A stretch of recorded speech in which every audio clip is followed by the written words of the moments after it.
Hit TV YouTube channels లో మీ వ్యాపార ప్రకటనలకు మరియు ప్రమోషనల్ ఇంటర్వ్యూస్ కోసం వెంటనే సంప్రదించండి. అంటే మన గవర్నమెంట్ నుండి ఏమైనా మీకు హెల్ప్ చేస్తామని ఎవరైనా అన్నారా? ఎన్ఆర్ఐ లోకేష్ గారు ఎన్ఆర్ఐ ఆయన నీకు ఎలాగైనా లోకేష్ బాబుతో కల్పిస్తాను, మన నారా లోకేష్ బాబు గారితో నీతో మాట్లాడిస్తాను, అతనికి నీ సమస్య చెప్పుకుందు కానీ ఎట్లయినా నిన్ను ఈ వారం రోజులు రెస్ట్ తీసుకో, ఈ వారంలో నీకు ఎలాగోలాగా అక్కడ చేరుస్తాను సూపర్ అని చెప్పి మాట్లాడిస్తాను, వెళ్దాము, నువ్వు రెడీగా ఉండు, నేను చెప్తాను అన్నాడు సార్. కానీ ఎన్ఆర్ఐ గారే నాకు బెంగళూరు దాకా కార్లు పంపించాడు. అక్కడ దాకా కార్లతోని మళ్ళీ అక్కడి నుంచి అక్కడ కొంచెం ఇంటర్వ్యూలు అయిన తర్వాత మళ్ళీ ఇక్కడ దాకా తీసుకొచ్చి ఇక్కడ కార్లో వదిలేరు. మళ్ళీ సారే సాయంత్రంగా నేను వస్తాను, నువ్వేం టెన్షన్ పడకు, బాధపడకు, నీ బిడ్డ భార్య బిడ్డలతో సంతోషంగా ఉండు అని చెప్పని మళ్ళీ సాయంత్రం వచ్చాడు. సాయంత్రం వచ్చి మళ్ళీ మాట్లాడి అతను ఒక ఆర్థికంగా ఒక 10,000 ఇచ్చాడు. అంతకుముందు సాయం చేశాడు. నీకు ఎలాగైనా నేను లోకేష్ బాబు గారితో కల్పిస్తాను, మాట్లాడిస్తాను, నీకు ఆర్థిక ఇబ్బందుల్లో కూడా ఆయన సాయం చేస్తాడు, ఎలాగో అలాగా నీకు కొంతవరకు మేము హెల్ప్ చేస్తాము, నువ్వేం టెన్షన్ పడద్దు అని చెప్పాడు సార్. ఎలాగైనా నేను నారా లోకేష్ బాబు గారితో కానీ పవన్ కళ్యాణ్ గారితో కానీ కలవాలన్నది నా ఆశ ఉంది. ఎలాగైనా చేరుస్తారనే మీ కోరిక ఏంటి? అంటే ఒకవేళ కలిసారు మాట్లాడాలనుకుంటే ఏం చెప్పాలనుకుంటారు సార్? నాలాగా అక్కడ చాలా మంది ఇబ్బంది పడుతున్నారు సార్, నాలాగా బాధపడుతున్నారు. ఒక అతను ఉన్నాడు, అతనిది రాజమండ్రి అట,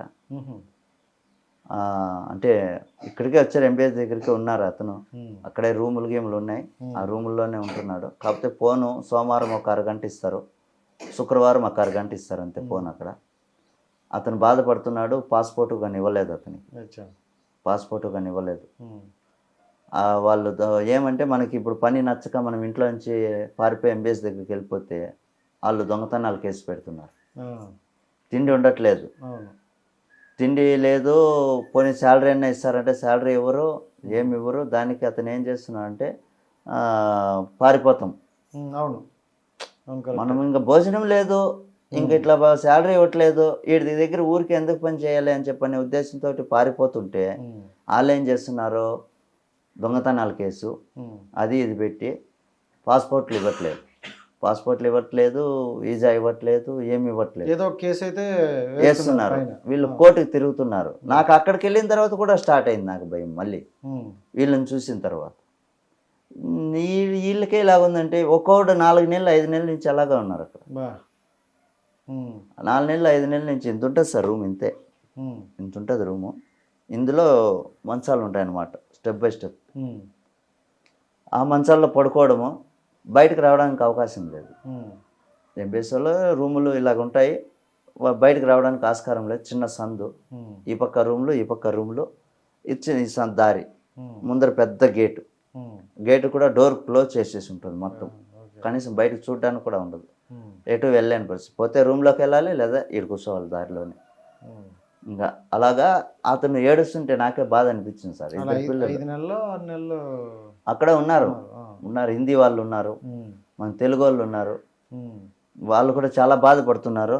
ఇప్పుడు వీళ్ళందరి కోసం చెప్పాలి సార్, చెప్పాలి. ఎలాగైనా మాలాగా బాధపడుతున్న వాళ్ళకు కొంతమందికైనా విముక్తి కలిగించాలని అతనితో చెప్పి, ఏదో నాకున్న ఆర్థిక ఇబ్బందుల వల్ల ఏదన్నా వాళ్ళకి తోచిన సాయం ఏదన్నా చేస్తారని ఆశతోటి వాళ్ళని కలవాలి అనుకుంటున్నాను. సో మీరు వెళ్ళింది అయితే శాలరీ మీకు ఎంత అని చెప్పారు మంత్లీ? సార్ మంత్లీ 35,000 అని చెప్పారు సార్. 35,000 అన్నారు. సో ఫుడ్ రూము అన్ని వాళ్ళు ఇచ్చుకుంటారా అక్కడ?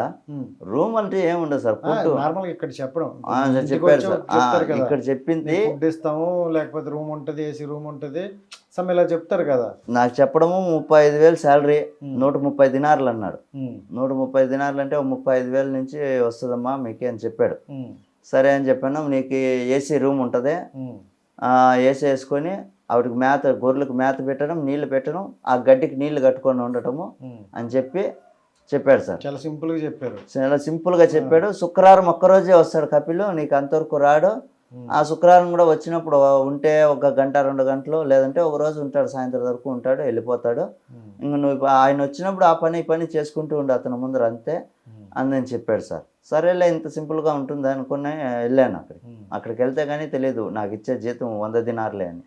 100 దినార్లే అక్కడికి వెళ్ళి అడిగాను. అప్పుడు కూడా కపిల్కి ఫోన్ చేశాను నేను, నువ్వు చెప్పింది 130 దినార్లు అన్నావు, ఇక్కడ చూసి ఆయన 100 దినార్లు అంటున్నారు ఏమన్నా అంటే ఒక 6 నెలలు పోయిన తర్వాత పెంచుతాడులే అందన్నాడు. 6 నెలల తర్వాత నువ్వేందన్నా పెంచేది? నువ్వు చెప్పింది ఏంది?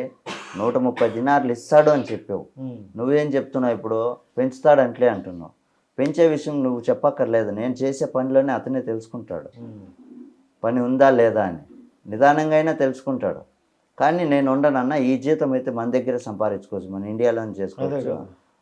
ఈ జీతానికి నేను రాలేదు, 24,000 25,000కి నేను రాను. నేను ఎందుకు ఇక్కడ ఇంత దూరం ఉండాలి? నాకు అవసరం లేదు, నువ్వు ఏమన్నా మాట్లాడుకో, నాకు 130 దినార్లు ఇప్పి అంటే లేదు 100 దినార్లు ఇస్తాను. అక్కడ ఉన్న ఆమె కూడా అదే చెప్పింది. మీ ఆమెకు కూడా ఫోన్ చేసి అడిగాను, ఏమ్మా ఇలాగుంది పరిస్థితి ఏమమ్మా అంటే, నాకు సంబంధం లేదు, మీ ఏజెంట్కి నేను ముందే చెప్పాను 100 దినార్లే ఇస్తారట అని. అది మీ ఏజెంట్తో మాట్లాడుకోవాలి, నాకు చెప్తే నేనేం నీకు చెప్పలేదు కదా, నువ్వు అతనితోనే మాట్లాడుకో అని చెప్పనేసి అన్నట్లు. ఇంకా అలాగని ఎవరు అప్రూవ్ చేయరు?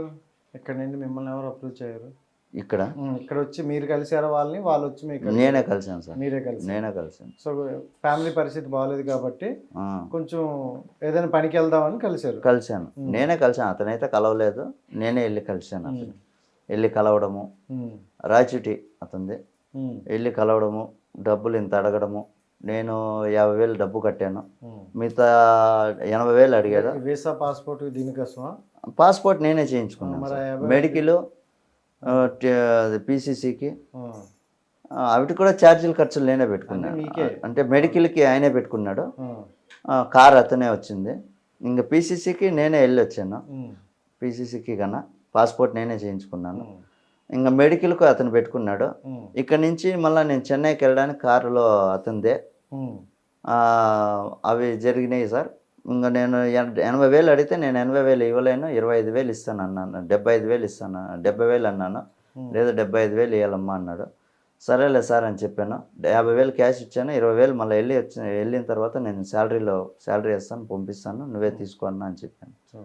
ఇంకా 50,000 కట్టిన తర్వాత నేను పంపించాడు. తర్వాత నేను శాలరీ నాకు ఇట్లా అయింది కదా, నేను ఇంకా అతనికి ఫోన్ చేయలేదు. ఇంకా నాకు అమౌంట్ కూడా అతనే పంపించాడు, ఇప్పుడు టికెట్ కూడా అతనే పంపించాడు, నాకు ఏజెంటే పంపించాడు.